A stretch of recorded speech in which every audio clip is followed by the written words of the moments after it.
ભૂતનાથ મંદિરમાં તારીખ 10/4/2026ના રોજ ગિરનાર બચાવો સમિતિનું નેજા નીચે એક આયોજન થયું। એમાં ઘણા બધા સાધુ સંતો આવ્યા અને ઘણા વિશ્વ હિન્દુ પરિષદ, સામાજિક સંસ્થાઓ, આંતરરાષ્ટ્રીય હિન્દુ પરિષદ, ઘણી બધી સંસ્થાઓ હાજર રહી, ડોળી મંડળથી લઈને બધા, અને ગિરનારની એક ચિંતા કરી।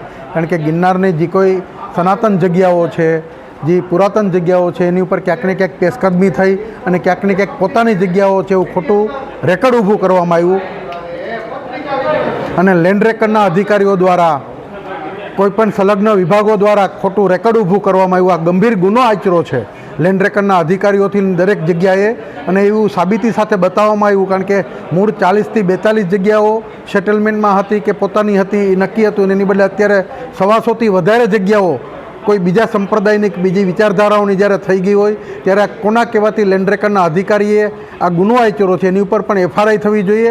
એ સિવાયના વિવિધ મુદ્દાઓની ચર્ચાઓ થઈ અને ભવનાથના ક્ષેત્રના જે સાધુ સંતો છે, કારણ કે ક્યારેક ક્યારેક સાધુ સંતો હાજર રહે છે, ક્યારેક નથી રહેતા, તો જ્યારે સનાતનની વાત આવે છે ત્યારે અમુક સાધુ સંતો અંતર કરે છે। તો આજે એ પણ એક નિર્ણય થયો છે કે જો આ ગિરનાર બચાવો કાર્યક્રમમાં આવેદનપત્ર આપવાને તારીખોમાં ભવનાથ ક્ષેત્રના કોઈપણ સાધુ સંતો હાજર નહીં રહે તો એ સનાતનના વિરોધી છે એવું પણ નિવેદન આપવામાં આવશે। 23 તારીખે આવેદનપત્ર આપ્યા પછી આ પણ એક વાત નક્કી થઈ છે।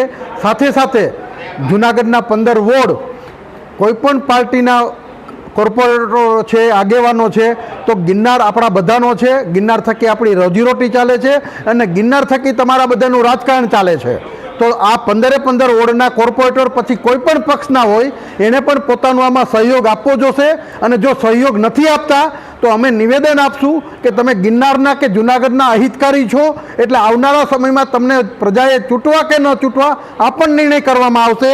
સાથે સાથે જૂનાગઢ જિલ્લો કે જે ગિરનારની પેરીફેરીમાં છે ત્યાંના સરપંચોને, ત્યાંના તાલુકા પંચાયત લડતા ચૂંટણીઓ, જિલ્લા પંચાયતના દરેકને હું કહું છું કે તમારી રોજીરોટી, તમારું રાજકારણ ગિરનાર થકી, સોરઠ થકી અને આની જનતા થકી હાલે છે।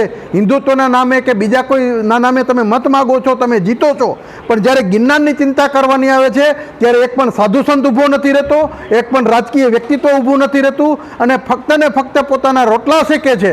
એની સામે અમને વાંધો છે। ત્યારે આવનારી 23 તારીખે જે આવેદનપત્ર આપવાનું નક્કી થયું છે એ દિવસે દરેક વિસ્તારના વોર્ડના કોર્પોરેટરો પોતાના સમર્થકો સાથે આવે। ભવનાથ ક્ષેત્રના સંપૂર્ણ સાધુ સંતો, એમાં એક પણ સાધુ સંત બાકી ન રહી જવો જોઈએ, નાનાથી લઈને મોટા સુધી। કારણ કે આપણે જ્યારે સરકારમાં જવું છે ત્યારે મોટા સંતો ગાડીઓ ભરીને જાય છે અને સરકાર સાથે વાહવાહી કરે છે, પણ ગિરનારની ચિંતા કરવાની આવે છે ત્યારે એક પણ સાધુ સંત બોલતો નથી, એનું પણ અમને દુઃખ છે। ત્યારે ગિરનાર સંરક્ષક તરીકે હું ભાવેશ વેકરિયા સંપૂર્ણ ગિરનાર ક્ષેત્રના સાધુ સંતોને, દરેક પાર્ટીના કોર્પોરેટરોને, દરેક પાર્ટીના આગેવાનોને અપીલ કરું છું કે ગિરનાર બચાવોની જે 23 તારીખે આવેદનપત્ર આપવાનું છે તેમાં દરેક પોતાનું યોગદાન આપે। નહીંતર અમે ખુલ્લી વાત કરશું કે તમને ગિરનાર કે જૂનાગઢમાં રસ નથી, ફક્ત રાજકારણમાં રસ છે।